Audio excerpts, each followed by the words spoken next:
আমি ভয় পাচ্ছিলাম যে কেউ আমাকে চিনে ফেলে কিনা, বিশেষ করে তৎকালীন সরকার পক্ষে কেউ আমাকে চিনে ফেলে কিনা। এই ভয়ে আমি গা দিয়ে মুখ ঢেকে বসেছিলাম।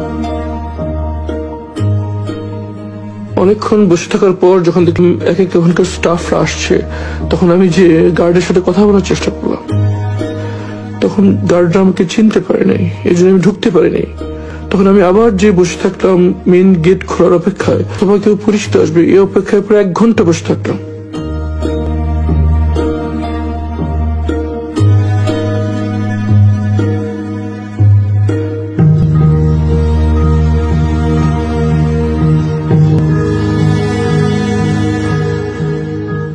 এক ঘন্টার মধ্যে আমি বসে থাকলাম, কিন্তু পরিচিত কাউকে পেলাম না।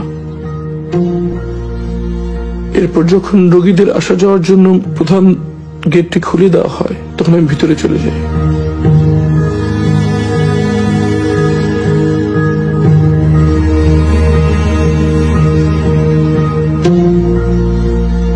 মনের ভিতরে প্রচন্ড আশঙ্কা কাজ করছিল। আমার পরিবার কোথায় আছে, কিভাবে আছে, তারা কি জীবিত আছে? মনের ভিতরে ঝড় বয়ে যাচ্ছিল।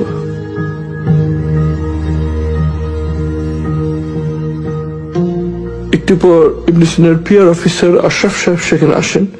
উনি আমাকে ওনার রুমে নিয়ে যান, যদিও তিনি আমাকে তখন চিনতে পারেন নাই। আমি ওনার কাছে স্মার্টফোনটা নিয়েই আমি গুগলে যাই এবং আমার নাম সার্চ দিই।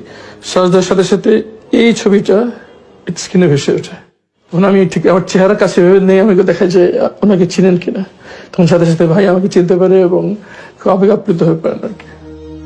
কথায় কথায় তার কাছ থেকে আমি প্রথম জানতে পারি যে 5ই আগস্ট শেখ হাসিনা পালিয়ে গিয়েছে। আমি তো বিশ্বাসই করতে পারছিলাম না, আমার কাছে স্বপ্নের মতো মনে হচ্ছিল।